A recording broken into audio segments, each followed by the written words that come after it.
वाटेची चाहूल लागली होती. अजून माझे डोळे उघडले नव्हते आणि सूर्यही क्षितिजा पलीकडेच थांबलेला होता. पण माझ्या मनात मात्र दिवस आधीच उगवला होता, भीतीचा.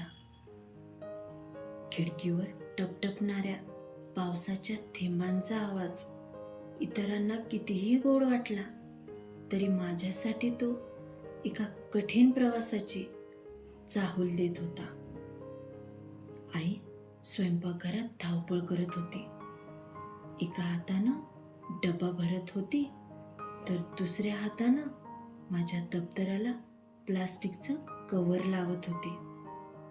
तेव्हा ती फक्त पुस्तकं जपत नव्हती तर माझं भविष्य जपत होती. तिच्या मनात एकच प्रार्थना चालू होती, आज माझ्या लेकराची स्वप्न भिजू नये. वडिलांनी शांतपणे छत्री माझ्या हातात दिली. त्यांच्या चेहऱ्यावर धीर होता, पण डोळ्यात काळजीचा अख्खा पाऊस दाटून आला होता. त्यांच्या ओठांवर काहीच शब्द नव्हते, पण डोळ्यात एकच प्रार्थना होती, माझं लेकरू सुखरूप हसत परत येऊ दे. घराचा उंबरठा ओलांडताच घर मागे राहिलं आणि सुरू झाला माझ्या धैर्याचा प्रवास. चिखल, घसरड्या वाटा, ओसांडून वाहणारे नाले, पाण्याखाली लपलेले खड्डे आणि त्या सगळ्यातून स्वतःपेक्षा मोठ्या जगाशी झुंज देणारी माझी छोटीशी पावलं. प्रत्येक पाऊल टाकताना मी फक्त चालत नव्हतो तर पडू नये म्हणून भीतीशी लढत होतो. अचानक चप्पल चिखलात अडकली, पाय घसरला, गणवेश चिखलानं माखला आणि दप्तर पाण्यात पडलं. लोकांना तो क्षण साधा वाटत होता, पण त्या क्षणी माझं मन आतून हादरत होतं.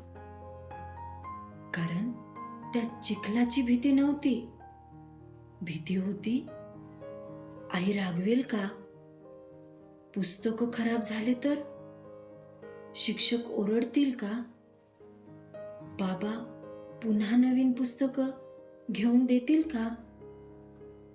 पाठीवरचं दप्तर फक्त पुस्तकांनी भरलेलं नव्हतं, त्यात आईच्या आशा होत्या, वडिलांच्या कष्टांचा घाम होता आणि माझ्या भविष्याचं स्वप्न होतं. पण जेव्हा पावसाचं पाणी दप्तराच्या आत शिरलं तेव्हा फक्त पुस्तकं भिजली नाही तर अक्षरं विरघळली, शाई पसरली, पानं चिकटून गेली आणि नकळत माझ्या भविष्यावरही ओलसर सावल्या उमटून गेली. शाळेत पोहोचल्यावर सगळे म्हणाले, किती भिजलास, पण कोणी विचारलं नाही किती घाबरलास. शाळेचा गणवेश पूर्ण भिजलेला होता, गार वाऱ्यानं शरीर थरथरत होतं आणि वर्गात बसलेलं मन घराची ऊब शोधत होतं.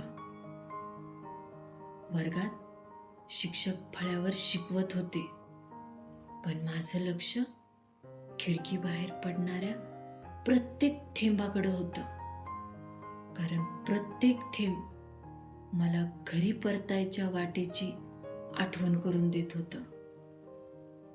लोक म्हणतात पाऊस म्हणजे निसर्गाचं सौंदर्य, पण माझ्यासाठी पाऊस म्हणजे ओलं दप्तर, धूसर झालेली अक्षरं, भिजलेली स्वप्न, आईच्या डोळ्यातली न सुकणारी काळजी, वडिलांच्या कपाळावर वाढत जाणाऱ्या चिंतेच्या रेषा आणि प्रत्येक पावलागणिक जीव मुठीत धरून चालणारं माझं बालपण. उन्हाळ्यात ऊन असतं, हो, कडक तळपणारं ऊन असतं, पण रस्ता दिसतो, खड्डे दिसतात, म्हणून चालताना किमान भीती तरी नसते. पावसाळ्यात मात्र रस्ता दिसत नाही, गटारं दिसत नाही, पाणी किती खोल आहे हे सुद्धा दिसत नाही. म्हणून माझ्या छोट्याशा मनात दररोज एकच प्रश्न उभा राहतो. उन्हाळ्यालाच सुट्टी का असते? ज्या ऋतूत धोका कमी असतो त्या ऋतूला सुट्टी मिळते. मग ज्या ऋतूत माझ्या आईचा प्रत्येक श्वास प्रार्थना बनतो, वडिलांची प्रत्येक नजर दरवाजावरच थांबलेली असते, जिथं माझ्यासारखी प्रत्येक चिमुकली मुलं शाळेत जाण्यापूर्वीच जीवनाशी 2 हात करत असतात, त्या पावसाळ्यालाच सुट्टी का नसते? एक दिवस, फक्त एक दिवस निर्णय घेणाऱ्यांनी एखाद्या लहान मुलाचं दप्तर स्वतःच्या पाठीवर घ्यावं, चिखलातून चालावं, भरलेल्या पाण्यातून रस्ता शोधावा, घसरड्या वाटेवर तोल सावरावा आणि संध्याकाळी घरी परतल्यावर दारात उभी असलेली आई मुलाला पाहून सुटकेचा निश्वास सोडताना पाहावी. त्या क्षणी कोणताही नियम, कोणताही अहवाल एका आईच्या डोळ्यातल्या अश्रूंपेक्षा मोठा वाटणार नाही. तेव्हा कदाचित सुट्ट्यांचा विचार बदलणार नाही, पण मुलांच्या या प्रवासाकडे पाहण्याची दृष्टी नक्कीच बदलेल. कारण पाऊस फक्त आकाशातून पडत नाही, तर प्रत्येक आई-वडिलांच्या हृदयावर कोसळतो.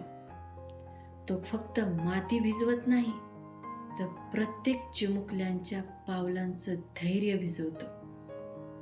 तो फक्त रस्ते ओले करत नाही, तर प्रत्येक चिमुकल्यांच्या स्वप्नांनाही ओला करतो. म्हणून जेव्हा कोणी पावसाचं सौंदर्य पाहतो ना, तेव्हा एका क्षणासाठी त्या पावसातून शाळेकडे चालणाऱ्या माझ्यासारख्या चिमुकल्या मुलांचाही प्रवास एकदा पहा. कारण पावसात फक्त झाडं हिरवी होत नाही, अनेक मुलांचं बालपण न बोलता मोठं होतं. आणि प्रत्येक भिजलेल्या दप्तराच्या आत एक असं स्वप्न असतं, जे फक्त शिक्षणासाठी नाही, तर सुरक्षितपणे घरी परतण्यासाठीही दररोज देवाकडे प्रार्थना करत असतं. पाऊस संपतो, भिजलेली पुस्तकं सुकतात, पण पावसाच्या भीतीत जगलेलं बालपण मात्र कधीच पूर्णपणे सुकत नाही.